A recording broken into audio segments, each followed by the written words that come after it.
Le calcul des besoins nets de Sage 100C GPAO repose sur les principes standards du MRP. Il se base sur différents paramètres. Tout d'abord, les besoins bruts indépendants, dans lesquels on retrouve les prévisions de vente, les commandes clients et le stock mini. Ensuite, il y a bien évidemment les stocks, avec les stocks de produits finis, de produits semi-finis et de matières premières, le stock actuel et le stock à date. Les données techniques, les articles, les nomenclatures multiniveaux, les encours d'achat que sont les commandes fournisseurs et les encours de fabrication que sont les ordres de fabrication. Il y a enfin un ensemble de contraintes. Tout d'abord, les contraintes qu'impose le client, la quantité et la date, puis les conditions d'achat et de fabrication que sont les quantités économiques, les lots, les délais et le calendrier. Le calcul des besoins à travers l'ensemble de ces paramètres va générer des besoins nets de fabrication et des besoins nets d'achat. Voyons maintenant plus concrètement le mode de fonctionnement du CBN dans Sage 100C GPAO. Parmi les besoins indépendants abordés précédemment, attardons-nous juste un instant sur deux d'entre eux.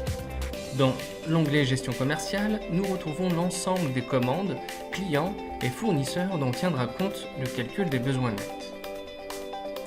Nous retrouvons également dans l'onglet Prévision la possibilité de gérer une projection de vente dans le futur. Pour gérer les prévisions, il y a trois façons. La première, c'est tout simplement de créer une prévision manuellement.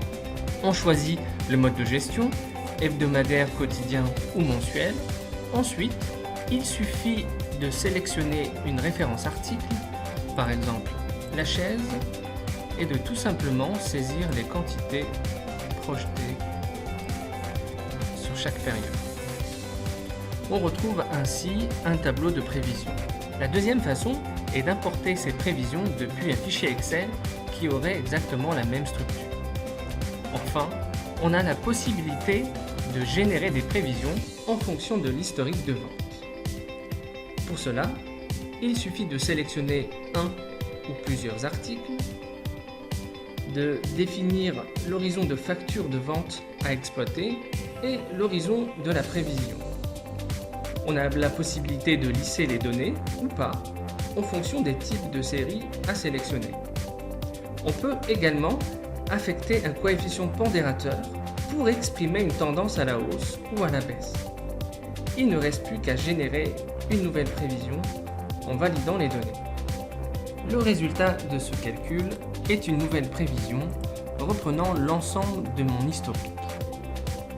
Parmi les contraintes dont doit tenir compte le CBN, il y en a une qui est extrêmement importante. C'est le calendrier fournisseur. Pour chaque fournisseur, on renseignera les périodes de fermeture dont tiendra compte le CBN. Il est temps désormais de lancer le calcul des besoins nets.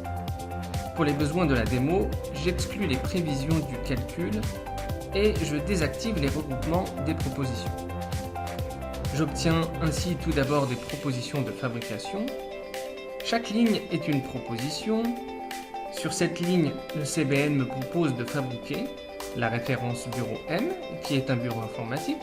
Il me propose d'en faire 175 pour le 16 mars et donc une date de lancement au 2 mars pour tenir compte du délai de fabrication. Sur la dernière colonne, groupe, on peut voir l'origine de cette proposition, ici la commande numéro 13 12 003. Tant qu'elles ne sont pas validées, ces propositions n'ont aucun impact. Il est bien évidemment possible de les modifier. Pour cela, il suffit de double-cliquer dessus. Je peux ainsi modifier la quantité ou la date de livraison. Dès le départ, ces propositions tiennent compte des contraintes de quantité économique et de quantité multiple de fabrication. Le code couleur permet d'identifier rapidement les conflits de délai de manière à réagir ou à informer le client d'un retard probable. La fonction ajoutée à l'analyse permet de bien comprendre la proposition du CBN. Elle rappelle quelques paramètres, stock mini, le stock initial et la quantité économique. Ensuite, sous forme de tableau MRP, on voit en rouge l'ensemble des sorties planifiées, ce sont ici des commandes vente, en vert les propositions générées et en bleu l'évolution du stock par période. Nous avons en dessous la même vision sous forme graphique et un peu plus d'informations sur les besoins couverts. Enfin, il ne reste plus qu'à valider la proposition pour générer un OF. Les propositions d'achat sont traitées de la même façon par le CBN. Chaque ligne est une proposition dans laquelle on retrouve le fournisseur principal, l'article à acheter, la quantité, la date de livraison et la date de passation de commande. Le code couleur permet d'être alerté sur les approvisionnements pour lesquels le délai de livraison fournisseur ne permettra pas d'être livré à la date du besoin. Les propositions sont modifiables en double-cliquant dessus. En plus de pouvoir modifier la quantité, la date et le prix, je peux aussi faire défiler les fournisseurs référencés et leurs contraintes pour choisir le plus approprié. Enfin, la validation d'une proposition pourra générer dans Sage Sensei Gestion commerciale au choix une commande ou une préparation de commande fournisseur. C'est ainsi que le CBN de Sage Sensei GPAO permet de maximiser le taux de service client en réduisant le risque de rupture tout en minimisant les immobilisations liées au stock de produits finis, de matières premières et d'encours.